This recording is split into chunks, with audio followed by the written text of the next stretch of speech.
data source did you use earlier? Because that had more. Yeah, maybe we use the same data source, I reckon. So I'll get that from Russ. I will find out what that data set source is, and I'll send it over to you. So then you can do some further looking.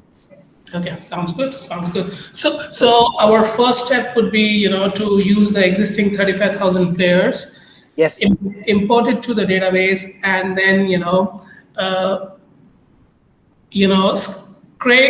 scrub all the names and the last names, and then try to find what could be a possible country, origin for that player, right? So that would be Yes. the first step, right?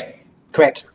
Because I just want to make sure that we do it in the right way. Just we talk first, and then we put the programming, and we gradually make the system learn by itself. So that would be the first step, right? Great. Yes, it would.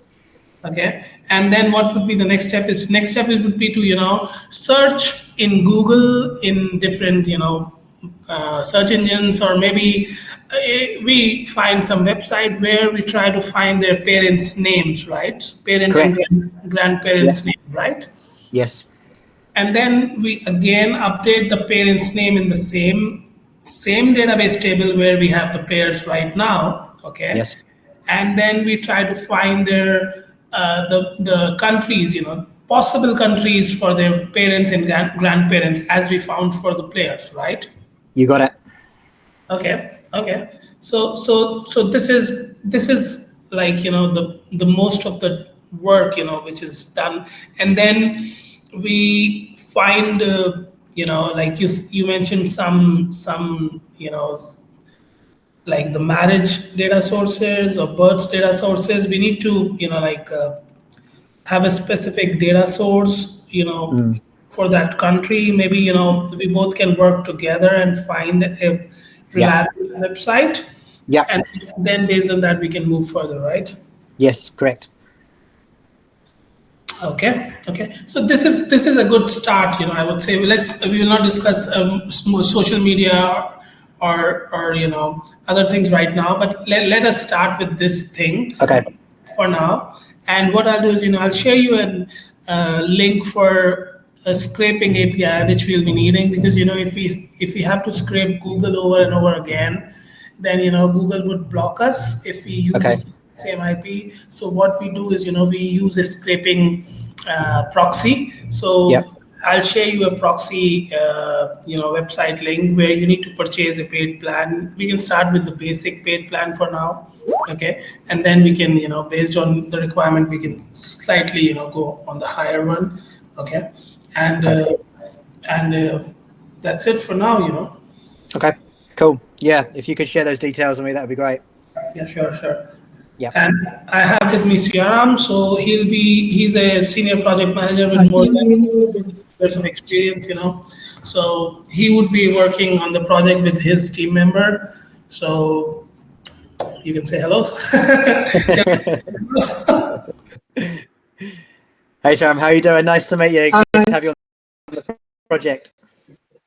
Yes. Yeah, hopefully it's going to be a good one. Hopefully it'll be a nice kind of something a bit different that you guys do. And yeah, certainly very important to us and new to us as well. So hopefully we can both learn as we go along the journey. Hopefully you heard that.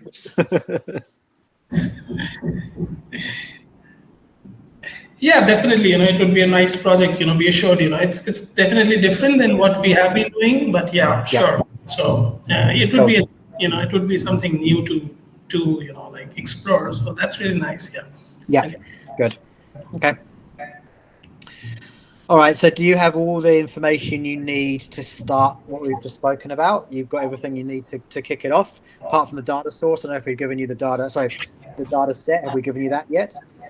Yeah, I'll need data source, which you shared to the other developer, and then I'll share you the details for the proxy service, which we need to. That's what I'll need from you. I'll just write an email to you, okay? And I have like clear understanding of what and how we are proceeding right now. So maybe next time we meet, in the coming week, then we'll share you the progress of what is going on and how we are proceeding. Yeah, that'll be good. That'll be really good. Yeah, we can work on that kind of prototype or whatever it looks like next. That'll be real cool. Okay, sounds good. Okay, great. Okay. Okay, well, if you just send me an email, Ramon, on just the next what you need, and then we'll get that to you, and then we'll crack on and maybe catch up in a week or so. Sure, sounds good. Sounds good to me. Yeah. Okay, cool. Okay. Awesome. All right. Well, good luck. Yeah. Thanks. Sure. And we'll speak very soon. Yeah, we'll speak soon. Yeah, sure. Okay. Awesome. All right. Catch you later. Thanks. Bye bye. Bye bye. Bye-bye. Shriram आप exit मत करो। अब देखो इसमें क्या करना है। पहली बात तो आपको CSV या एक्सेल फाइल जो है ना उसको इंपोर्ट कर लो डेटाबेस में। हाँ हाँ कर लिया मैंने। ठीक है। अब क्लाइंट अपन को आपको एक क्लाइंट को मेल लिखनी है जिसमें क्या है कि क्लाइंट ने अपन को अभी एक लिंक दिया है जो मैंने आपको इसकी चैट में दे रखा है और ऑन टाइम में भी अपडेट किया है मैंने अभी जस्ट लिंक एक। ठीक है। तो वो क्लाइंट बोल रहा है कि इस लिंक को यूज करके आप सारे प्लेयर्स स्क्रैप कर लो। ठीक है। जिससे कि अपन को पता चल जाए अपन के पास सारी कंट्रीज के प्लेयर्स का डेटा आ जाए। ठीक है। जो अभी अब इसने 35,000 लोगों की लिस्ट दी है ना वो लिस्ट को ये बढ़ा के बहुत सारे प्लेयर्स करना चाहता है। ठीक है। तो मैंने कहा कि सर ये जो आपने साइट दी है ये सही है साइट तो बट लेकिन इसमें है ना काफ़ी इन्फॉर्मेशन मिसिंग है जैसे डेट ऑफ बर्थ और वो सब वगैरह। ठीक है। तो इसने ये स्क्रैप करवाई थी किसी और डेवलपर से पास्ट में जो भी इसने एक्सेल फाइल दी है ना अपन को। हाँ हाँ तो मैंने कहा सर आपने उस डेवलपर को जो साइट का लिंक दिया था ना वो वाला लिंक दो मेरे को। ठीक है। जिससे कि क्या है कि हम उस साइट से कोडिंग करके स्क्रैप करें रादर देन हम डबल मेहनत करें इस वाली साइट से स्क्रैप करें और फिर बाद में उससे स्क्रैप करें। ठीक है। तो एक मेल लिख दो क्लाइंट को कि सर मेरे को वो वाला डेटा सोर्स दो जो आपने पुराने डेवलपर को दिया था वहां से हम स्क्रैप करते हैं सारे। ठीक है। ठीक है। ये हो गया एक मेल। दूसरी मेल आपको लिखनी है अपन है ना वो प्रॉक्सी यूज करते हैं ना प्रॉक्सी कैसे मतलब इसमें कर्ल में या फिर कर्ल में। हाँ कर्ल में भी यूज करते हैं वो अपन वो एसटी हॉक्स भी लगाते हैं ब्राउजर में। नहीं ब्राउजर में नहीं अपन स्क्रैपर एपीआई करके यूज करते हैं अपन ने और प्रोजेक्ट्स में यूज करी है आपने करी है। सर मैंने कर्ल में करी है जहाँ तक हमको याद है वो तो मेरे को। ठीक है। तो ये स्क्रैपर एपीआई का एग्जैक्टली जो लिंक है ना मैं ऑन टाइम में लगा रहा हूँ। ठीक है। हाँ ये एग्जैक्टली लिंक क्लाइंट को दे देना। बेसिकली क्या होता है ये बड़ी आसान प्रॉक्सी है जो अपन ने बहुत प्रोजेक्ट्स में यूज करी है। इसमें क्या होता है आप लिंक पास करो उसके अंदर अपने एपीआई की पास करो और कौन सा लिंक चलाना है वो पास करो। ठीक है। तो वो पूरा डेटा आ जाता है। ये अपन इसलिए यूज करते हैं कभी कभी भी अपन को गूगल को स्क्रैप करना होगा अपन बार बार अपनी आईपी से करेंगे तो गूगल वो ले आता है रिकैप्चा। ठीक है। हम गूगल को स्क्रैप करने के लिए मोस्टली ये प्रॉक्सी के अंदर गूगल को सर्च करते हैं। ठीक है। तो आसान से आइए हो जाएगा ये। तो चीज हो गई। अब थर्ड स्टेप हो गया अपना डेटाबेस इंपोर्ट हो गया प्लेयर्स का। ठीक है। उसके बाद कोडिंग में क्या कराना है अपन को हर प्लेयर का फर्स्ट नेम लेना है और कौन सी साइट में डालना है। क्लाइंट ने अपन को एक साइट का लिंक दिया था ना 4beards.io। ठीक है। हाँ उसके अंदर अपन ने फर्स्ट नेम डाला Siyaram as a first name. ठीक है। ये लिंक मान लो ये वाला लिंक आ गया आपके पास। ठीक है। तो अपन के पास क्या डेटा आया सियाराम फर्स्ट नेम में ये पता चल गया कि किस कंट्री में है। ठीक है। नीचे लिस्ट आ रही है ना कंट्री की। हाँ तो अपन एक कंट्री की टेबल पहले बना लेंगे। हाँ ठीक है ना। और ये लिख देंगे अपन कि भाई सियाराम पॉसिबली इन कंट्रीज में है हो सकता है। अब डेटाबेस का स्ट्रक्चर आप देख लेना क्योंकि अपन चलाएंगे ये लिंक तो अपने पास सारी कंट्रीज के नाम आ जाएंगे। तो अपने पास बेसिकली कंट्री का नाम और इंसिडेंस नंबर जो है ना वो स्टोर कर लें अपन। ठीक है। तो प्लेयर कंट्री एक टेबल हो गई। प्लेयर कंट्री टेबल में एक तो आईडी हो गया ऑटो इंक्रीमेंट एक प्लेयर आईडी हो गया। उसके बाद कंट्री आईडी हो गया, क्योंकि कंट्री की टेबल अपन ने अलग से बनाई रखी है। हाँ और साथ में इंसिडेंस हो गया। इंसिडेंस देख रहे हो ना आप, उस पेज पे नीचे इंसिडेंस दिख रहा है आपको, हाँ ठीक है।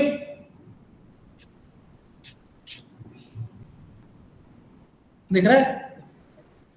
हाँ, मतलब थर्ड कॉलम है ना। हाँ, थर्ड फोर्थ और फिफ्थ ये तीनों ही स्टोर कर लेते हैं, और जेंडर भी स्टोर कर लेते हैं, मतलब जो नीचे आ रहा है ना ये, वो सारा स्टोर कर लेते हैं अपन, ठीक है। जेंडर में 100% ऐसे कुछ आ रहा है। हाँ, 100 लिख देंगे तो देख लेंगे, 100 जो आ रहा है लिख लेते हैं, हम्म, ठीक है। इसी तरह लास्ट नेम का हो जाएगा। मान लो सियाराम का लास्ट नेम है शर्मा, डालते हैं एक बार, ठीक है। तो अपन देखते हैं शर्मा के बारे में क्या बताता है।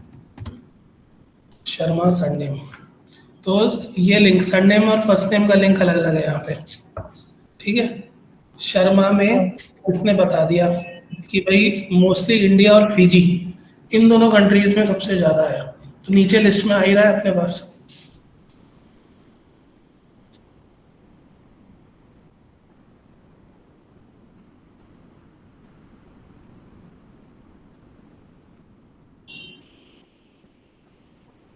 ठीक है, ठीक है। तो ये first name last name save हो गया।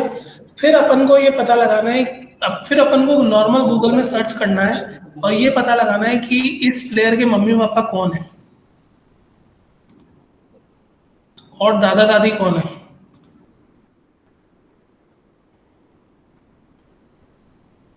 वो कैसे पता लगाएंगे? या तो अपन इसकी इंफॉर्मेशन पता करें कि इसने कहीं पे अपने इसके बारे में डाल रखा है क्या। हाँ, मतलब अपन को एक बार एक वेबसाइट मिल गई ना, जिसमें है ना प्लेयर्स के हाँ, मम्मी पापा का नाम है, तो अपन बार बार उस वेबसाइट को वो करेंगे। पर जब तक अपन को पता नहीं चलती, अपन को खुद मैन्युअली ढूंढना पड़ेगा गूगल में जा जाके, ठीक है। और फिर उन वेबसाइट्स को एज ए प्रायोरिटी लिस्ट पे रखना पड़ेगा कि यार इन वेबसाइट पे इन प्लेयर्स का नाम, माँ बाप का नाम मिल सकता है। हम्म,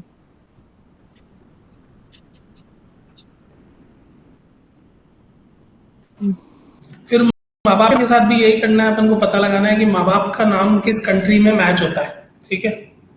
कि भाई समझ लो एक कोई प्लेयर है महेंद्र सिंह धोनी, ठीक है। अब उसके माँ बाप का नाम अपन को 2-3 साइटों पे मिलता है, माइकल जैक्सन, ठीक है। तो अपन एक टेबल बना लेंगे प्लेयर फादर मदर नेम की, माइकल और जैक्सन के साथ भी यही करेंगे अपन, जो अभी अपन ने महेंद्र और धोनी के साथ किया, जो अपन ने इस साइट पे पता लगाया ना डेटा, वो अपन हाँ, माँ बाप के नाम के साथ, दादा दादी के नाम के साथ भी करेंगे, ठीक है। हम्म, इसका कोई भी एडमिन पैनल नहीं बनाना है इस फिलहाल, तो अपन को केवल स्क्रैप कर करके डेटाबेस में डालना है, ठीक है। फिर अपन एडमिन पैनल बनाने का बाद में सोचते हैं क्या बनाते हैं, कैसे करते हैं, ठीक है। ठीक है।